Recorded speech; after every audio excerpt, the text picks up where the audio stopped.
Hi, today I'm going to talk about the problems of your script reader. I'm not a script reader, I'm a consultant and a script doctor, but I have to read a lot of scripts, and as I'm looking online seeing people asking for help on scripts, I can see you're not really thinking about your reader, and this is really, really important. It's not something that's talked about, so I'm going to talk about it here. Now, stop concentrating on the writing. I don't mean forget the writing. I mean that you need to understand that a script is many things. A script is an instruction manual for all the people who are involved in the process, from reading the script through to financing, all the way through to the people who are arranging fight sequences and building sets and costumes and all the rest of it. Okay, so you have to understand that when I'm reading something, I am, like everybody else in the film industry, believing that everything in the script is important.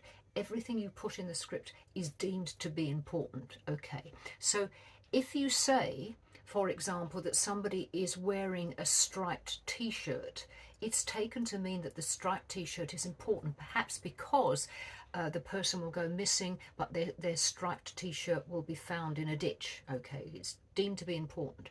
Now, if what you're saying in your script, in order to make it vivid and so on, if it's redundant in terms of being vital to the people, everybody who's reading the script, it becomes very, very annoying. As your script reader, I am trying to do something that's not talked about. I am trying to time your script as I read it. I want to be able to visualize it in my head. I'm very good at that. I can visualize it in my head, but I want to see it at the speed that it will run on the screen. Okay. Now, if, for example, you want to fight, the fight on screen will be biff, biff, biff, biff, biff, and so on.